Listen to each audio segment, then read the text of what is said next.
Hello, everybody. How are you all today? I hope that you are doing well. I am just going to make sure that I am live, not talking to myself. I hope you guys are all having a wonderful week. What has been good for you this week? Let me know if you're watching back, and we will get started because I can see that I'm live. So, what I want to talk to you about today is how to know whether a really great admin is a practice manager in the making.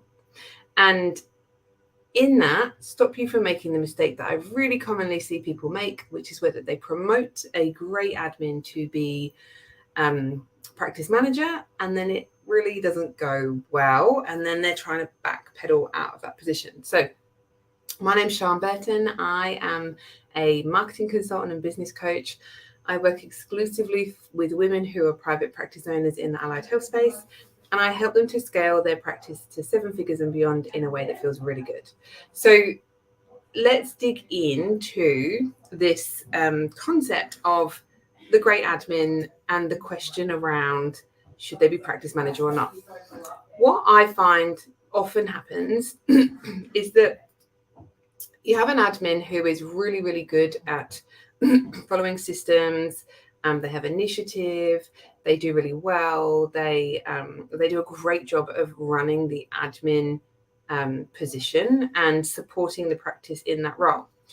And so then as you look to scale and grow and need more support, it seems like a natural thing to promote that person into the practice manager's role. And it also feels very comfortable to promote somebody you already know into the role, as opposed to have to go through that process of identifying what is the job role, writing an ad, trying to find someone, and what feels like a bit of a guessing game, right? It's a bit of that better the devil you know piece.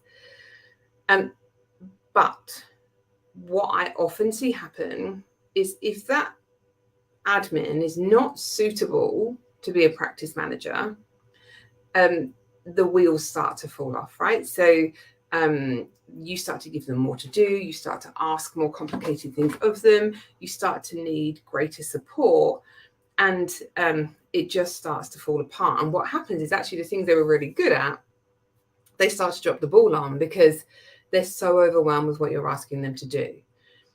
So let's talk about the difference between a practice manager and a great admin, because I think that if you can understand that, that really helps you to grasp more easily whether the person in front of you has the potential to be a practice manager. So a practice manager is essentially an operations manager. They are what I would call an integrator, and they are there to take your big vision and create the systems and processes, project plans to underpin those ideas to bring them to life. Now, that is a very different role to being able to run reception effectively, to being really good at managing the schedule and really good at working with clients and doing the bookkeeping, because often that is something admins are doing. A true practice manager who is going to allow you to scale to 7 figures and do that working half as much as you do right now. Hello, to those of you that are joining. The person who's going to be able to do that, they have to be the yin to your yang, right? They need to be able to do the things that you know your practice needs, but you are not sure how to do. So my operations manager came in and we had systems in place and processes. And she was like, this doesn't make any sense. Like, this is so ineffective. We need to overhaul this whole system. We need to automate this part. Let's put more documentation around this part. Let's ensure that this is delegated to the outsourced people. And let's make this really streamlined so that we can look at the next thing. Because at the moment, people are double handling stuff and we're doing things that could be automated and it's not effective. That was what she did when she came into my business, as opposed to, oh, here's a system you've created. I'm going to work that system really, really well. What, for those of you that are watching, like, or on the replay, what thoughts does this bring to mind for you? Like, is this like, oh, I hadn't realized that's what a practice manager does? Or is it like, okay, that's, I sort of had that idea, but now that you're explaining it, I get it better, and I can see how an admin might not necessarily be able to step into that. Because ultimately, the long-term goal is that you get to a place, and this is the only way that you will get to 7 figures working 2 to 3 days a week, is where you are the visionary for the business. You're coming up with the ideas and the big picture thinking of where the practice is going to go, and the services you're going to offer, and what that's going to look like, and that you are mentoring and supporting your team, whether that is you are directly mentoring, or you have you are mentoring clinical supervisors who or clinical leads, better word, who are below you, and they are supervising the rest of your team. But you are the lead for that because you are the clinician, right? And it is your standards and expectations that everybody else needs to be adhering to from a clinical point of view, because that's your reputation. And an operations manager can't do that as easily. So you're doing the visionary piece, you're doing the clinical oversight piece. I mean, you are seeing the clients that you want to see, that you love to see, in the volume that feels good for you, right? Not in a volume that the practice needs revenue-wise. It's topic for another day. But in the volume that feels good, right?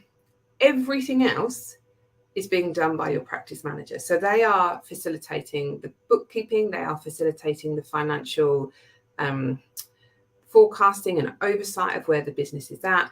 They are managing HR issues. They are leading on recruitment with your input, but you're showing up there to sense check interviewees, not going through creating the whole process, right? Not screening everybody. They are doing that piece. They are responsible for creating all the systems and processes in the practice. They are responsible for optimizing the current systems and processes as you grow and scale. They're responsible for workforce planning. These are the things that you need in a practice manager at the 7-figure mark, right? Now, some would argue that you don't need that person when you're smaller, and surely an admin is fine. And I don't disagree with that at all. The problem lies in giving them the title of practice manager. Because if you know in your mind now from this training that that is what a practice manager looks like, you can't move an admin into a role and give them that title, because you've got nowhere to go. It means that we have to do this like weird juggle with people where this has happened, and calls them like administration manager, and we have done this, but it can be weird because they thought they were the practice manager, and then bringing like an operations manager above them, that just creates this situation that is potentially going to not work out well, or you're going to upset someone in. It is way better just to not go there in the first place. So call your amazing admin who is stepping up to do more the senior admin or the admin manager. Call it what it is. They are managing the admin, but they are not the practice manager. For all the reasons we've discussed at this point, a true practice manager is your right-hand person who runs the business, allowing you to create the vision, manage the clinical outcomes, and then just see the clients that you want to see. That's how you work 2 to 3 days a week and make $1 million. It's not by you trying to do all those things. It's not by you trying to support and nurture an admin person to try and figure this stuff out. It's about finding that rock star person who steps into that practice manager role or operations manager role, if you really want to go and look at what that role looks like, and supports you to grow and scale the practice with ease. So I would love to hear your thoughts on this. Put it in the comments. If you have questions or things that have come up and you're like, hold up, Sian, what about this? Put them in the comments. I would love to come back to you and share more of my insights. But I hope that that has helped you, those of you that are asking yourself that question, to answer it first and foremost. But I also hope that it is giving you some clarity around what that role needs to look like at that 7-figure and beyond mark. Because the people at 7 figures who don't have that person in place, let me tell you, they might be making $1 million in their practice, but they're working 50, 60, 70-hour weeks. And that's not fun for anybody. So, and that's not our goal, right? Our goal is for you to build this practice that generates amazing income for you and your family, creates great working opportunities for your team, and does that in a way that really allows you to honor your family commitments, and enjoy the money that you're creating, right? There's no point creating $1 million revenue practice if it sucks up your life. So I hope that's been helpful. Those of you that just joined, go back and watch the replay. It will be up in a second. And if you have any comments or questions, pop them in the chat and I will come back to you later.